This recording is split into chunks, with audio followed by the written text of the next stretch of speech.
You know, I'm not completely sure what it does, but it's something that before every training session I come in here, this is the first thing I do is just walk on the rock pad. It's supposed to stimulate things in your feet that contribute to overall like feeling good and activating other parts of the body. I'm sure there's an actual proper word for it. I don't know what it is. I think there's actually like science behind it. I'm sure there's like an ology to it. I just don't know which one it is. But it does feel really nice. For me, coming in on an off day is kind of a given now. I think it's really important. I'm doing double duty with national team and club, and so I'm putting a lot of load on the body, and so anytime I can come in and get a little extra attention from Emily, it's really important just to keep the body ticking over and feeling good. And recovery days are actually the days when you make gains, and so we load really hard during the week with training, and then when you have a recovery day, that's actually when your body can build itself back up. And so if I can get any little extra gain, I'm willing to do it.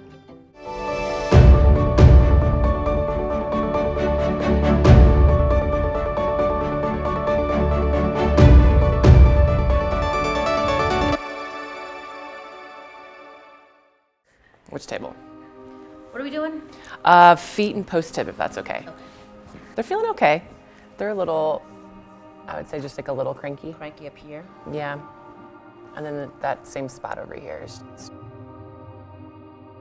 well, I come in every day before training for a little bit of treatment, and then on off days when Em has just hours, I'm usually always in for probably a good like half hour of work. Would you say that's accurate? Yes. Yeah. This is just instrument-assisted soft tissue mobilization.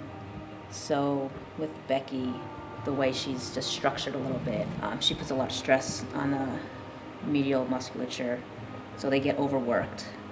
So we're just trying to make sure we loosen them up. I like how you said how I'm structured. Basically just extremely bow-legged. Well, I mean, I think that's Yeah. 100%. Becky is one of the most professional players I've ever worked with. She does everything by the book. She does all the right things, preparation, recovery. There's a reason why somebody like her has got to the places she's got to, and I think it's incredible to look at someone who's had that much success and she still makes sure she does all the small little details, and I think we can all learn from that. So I do double duty with club and country, and so I think recovery is huge for me. I mean, I am over 30, so recovery becomes even more important as you get older. And for me, it's getting into the training room, and do I need to work with my ATC or my PT a little extra to get some extra work? So it's really just understanding your body and what has worked for you in the past and just keeping on and doing it.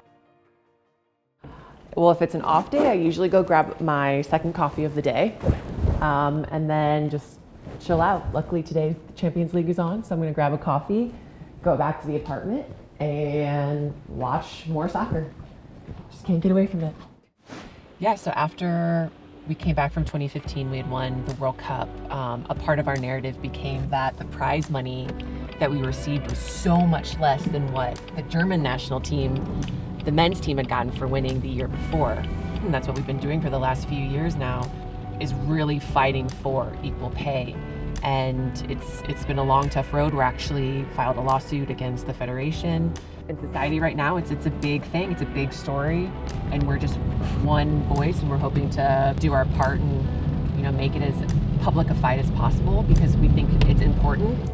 I think it's a huge fight. I think Becky Sauerbrunn is one of the fiercest soccer players out there, and also someone who has an incredible voice and an impact, not only in the soccer community, but across the US for her success and what her voice brings. I think we're always constantly fighting for that equality bit, especially in sport, and what they're doing not only will affect the US team, but it'll make the rest of the world take note, and I think it's an important fight, and I'm happy, you know, she's doing it. It's hopefully going to benefit women's soccer in general. We're in a stage whereby we have a platform and a responsibility to grow the game, and I think it's incredible and inspiring that she's leading the way for the US national team, who have an even bigger platform to really push for the rights of women and women in sport. This is why the US national team have impact, because they know what the sport's gone through to get to where it's at. they believe in what the fight that they're going for, and they believe in not for it to just affect them now, but to affect the 7, 8-year-old girl who's currently trying to find a pathway to play this sport. And I think that that's the most powerful thing that they are fighting for. I think with our national team, we have a platform to use that voice, and we hope that by doing that and by promoting it at that level, that we'll also see that support trickle down. And I think the NWSL is a league where players are not getting paid what they should be. And so we're hoping that, yes, it's the national team, but we also hope that we can make strides and help promote the NWSL as well, because I feel like this league is so important to so many people. And we really hope that by doing the work that we're doing, that we can get more sponsors, more people promoting the domestic league here, because it is so important.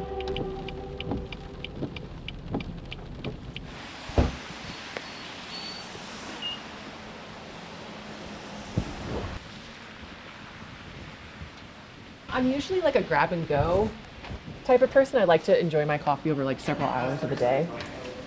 But sometimes I do with my teammates come in here and we'll just chat, have a meal together, and just hang out.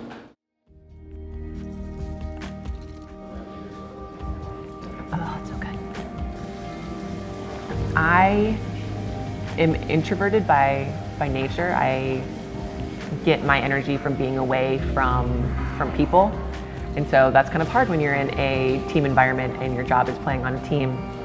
And so I would be doing a disservice to the team if I go to training and I'm uncomfortable and I go within myself and I'm not, holding each other accountable. I'm not, raising the energy if need be. And so that's draining. And so for me, it is important to get away from soccer and from people sometimes and just kind of recharge the batteries and do what I need to do to make sure that my energy levels are where they need to be every day at training.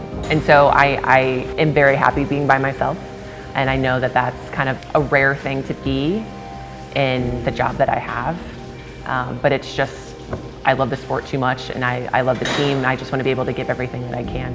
And so to do that, sometimes I need to step away. She lives in a world where she can function and use things to step out of the grind of being the professional athlete, so when she's back in it the next morning, she can go and grind again, which, I think people sometimes forget that. They aren't robots. They can't be this athlete 24/7 and not have something else that inspires them within their life. Anyone who knows Becky knows that a majority of that is reading a book or playing a video game or whatever it might be, but it's her way of then, when she comes back into it, she's ready to go again and focus.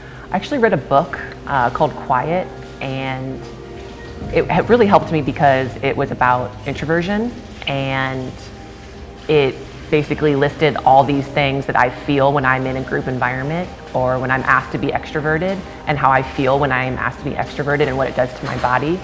And it was the first time I'd ever really read anything that I really saw and could tell that that was me. That's exactly how I feel. And so it really helped me because it talks about leadership as well as being an introvert, because a lot of extroverts play sports, and in a team environment you're asked to be extroverted. So it was really interesting because there talks about leadership and how it's actually nice to have an introvert in a leadership position when it comes to having a team full of extroverts. That was just really interesting to me because I kind of made me feel better about myself and made me accept who I was and understand that it's okay to feel this way, and this is what you need to do in order to feel good and to just feel healthy and ready to go every day. When I was younger and I didn't really understand that I needed time away, it would get tough and it would be really draining, and by the end of camp I was just not in a good place, and I think as a person, and my soccer was also suffering. And so I think as I've gotten older, I've gotten better about how can you get away in a situation where you're living at the hotel with a roommate surrounded by your team all the time. You find the times to get away and to recharge your batteries. Yeah. I just tape my feet up before every training as an added arch support. I'm flat-footed and bow-legged, so not a great combination for an extreme sport where there's a lot of dynamic cutting and loading. So it's just something I've gotten used to doing before training for the last year or so. I think in a team environment, especially when you're about to go into a season, like there are a lot of people in the training room, there are a lot of just little niggles and injuries that our ATCs need to kind of just look after and treat. And so if it's something that I know that I can take care of on my own, I'd rather give that time to somebody that needs it, that doesn't maybe know how to treat themselves or know what's wrong and they need to be evaluated. And so if I can free up our ATC's hands, I am very willing to do that. And taping my feet is just kind of a small thing that I know that I can do that will save 10 minutes that someone else can use and be better for it. She is the ultimate professional in her own way, and that's what I love about this sport. Everyone's so different in what that looks like for them, you know. For Becky, the way that she manages her body, the way that she treats herself and her body to be prepared every day. I've always known Becky to be known as the best centre back in the world. She's someone who truly holds herself to the highest standards, and that's so contagious. Playing with her for club, it's just like I have no fear behind me. It's like I'm able to be calm because I know Becky Sauerbrunn's behind me. She'll make that last ditch tackle. She's body on the line. She's smart. She's technical. She's literally one of the best. That's what also makes her so great, is she's so humble that she would have no idea that people hang on every word she says, because she doesn't say a lot. But when she says something, everyone listens because it's Becky Sauerbrunn. And why would you not? Because when she says stuff about football, it has meaning, it matters, and it makes sense. I think I kind of have always run a little under the radar and just have been a player that kind of puts her head down and just does her job and does her role. And I don't think that's really changed much. I think as a person, I'm much more confident in myself and my ability. Whereas before, 10 years ago, I probably never would have said anything on the field. Now I'm kind of organizing and moving people around and demanding things, and that wouldn't have happened before. I think she's that person who every single person in the locker room respects enormously. I think when she speaks, everyone hears it and wants to do the right thing for her, and I think that makes her the right person to lead this team. My dad actually calls her a Rolls Royce, and a Rolls Royce to a British person, it doesn't get any better than that. A Rolls Royce, if you had a Rolls Royce car, that is the best it can be, and that's what Becky is, the best. My mantra is always just be ready. And for me, that's preparation, that's making sure you're doing everything that you need to be doing on and off the field so that when it matters, you've gone through every scenario, you're ready for anything that's thrown at you. And that's been something that I think has helped me through soccer and through life, is just always being prepared and always being ready for what's to come.